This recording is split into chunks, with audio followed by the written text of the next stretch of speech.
Okay, so moving on. So moving on to the episode Locker 13. This stars Brandon Gilberstadt, which I'm going to right now put on the Nickelodeon. This is going to boost Nickelodeon above Disney Channel right now, I'll tell you that much. Brandon Gilberstadt, who played... I forgot his name again. I looked it up. He was on 100 Days for Eddie McDowd. We also have, for Nickelodeon, Ken Foree, who played Kenan's dad on Kenan and Kel. And we have Boris, not Boric, Cabrera, who was on Animorphs as Marco. And I'm not kidding, we have the one and only Angus Scrimm.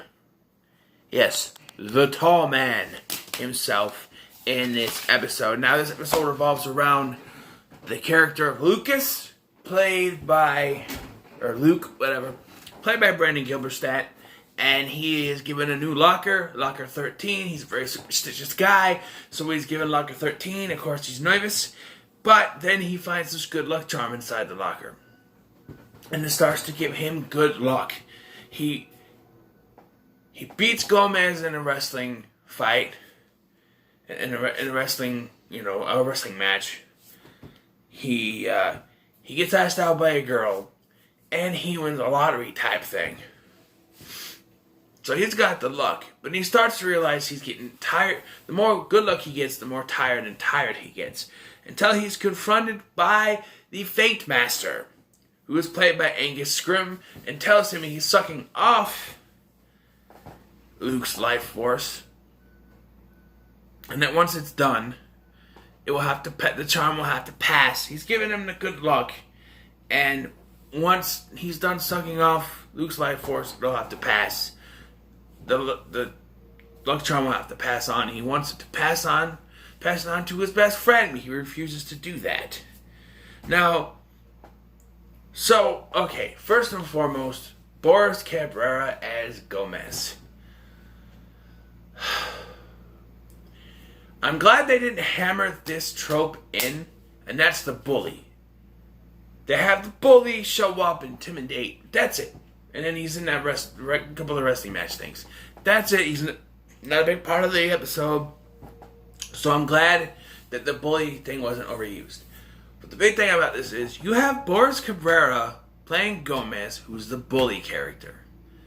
I actually had to pause this when he showed up and acted like a bully. I paused it and I said, no way. No, you're not going to get me to believe that someone like Marco from Animorphs is going to be a bully. I'm sorry. You hired Boris Cabrera, who's known for playing Marco in Animorphs, who is a total opposite of this character, to play this type of character. It doesn't work for me. Right away, it threw me off during the episode. I'm like, no, it's the Uncanny Valley. It's unbelievable for me to think he could be a bully. And thankfully, it didn't push that too much with him always showing up and being a bully. It was just that one scene, and then there's the two wrestling scenes. So what's the idea here? The idea here is that he finds this charm in locker number 13, and he starts to get the good luck from it. He wins the wrestling match against Gomez, and then he gets asked out by this girl, and he's all happy. He wakes up the next day, and he wins this lottery thing, which couldn't happen because he's under the age of 18, but okay. And then he starts to feel tired, and they keep telling him you need to see a doctor, you can't do this, can't do that.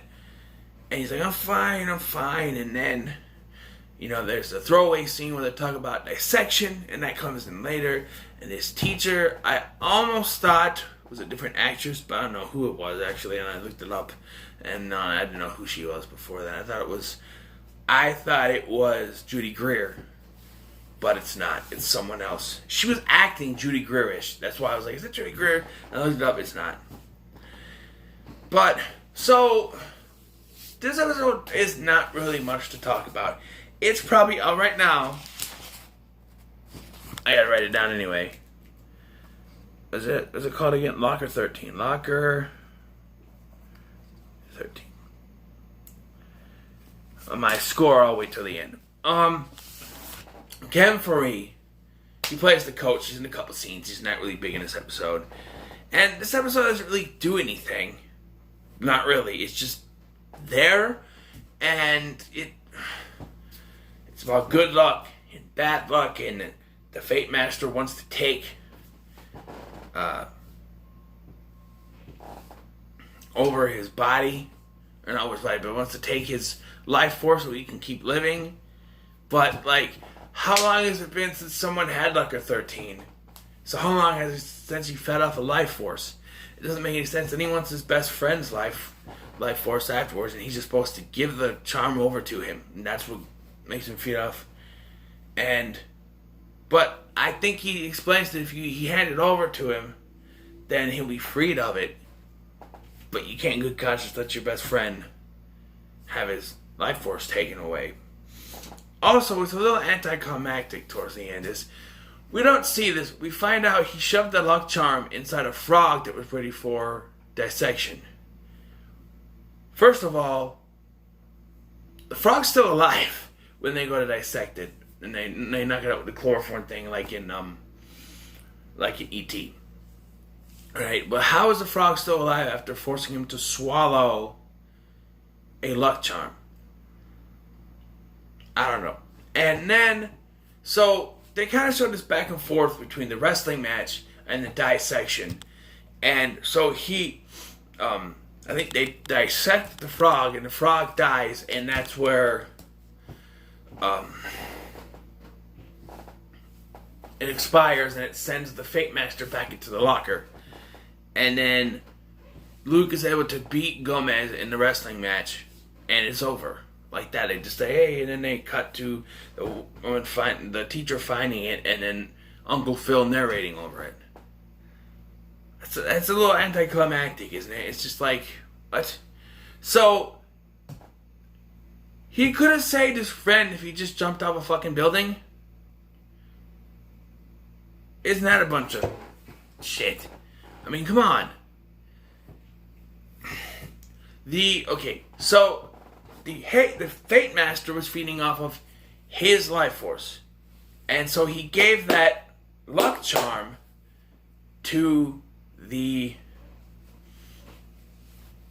frog. And the frog's life force is what it should be feeding off of. But yet, Luke is still getting worse. As soon as he gave that charm to the frog, shouldn't it start working with the frog? I don't know, but it's saying that once the frog dies, then the Fate Master is sent back. So, if, like McKinley said in Final Destination 3, if they was to take the initiative to kill themselves, sacrifice themselves for their friends, he'd be dead, but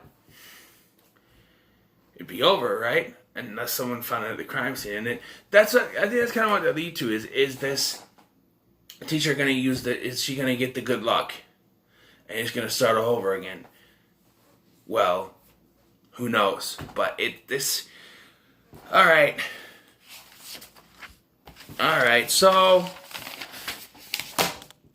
after 2 just good episodes, Four Eyes I think was good, it was decent. I think we're finally back on the meh training. So this episode gets a meh from me. It's just meh. I don't know what so far, I got 2 episodes left. And I think I know what rating I'm giving them. My Name is Evil one. So it's Dear Diary, I'm Dead is the one that I'm iffy on. So let me just go and write down.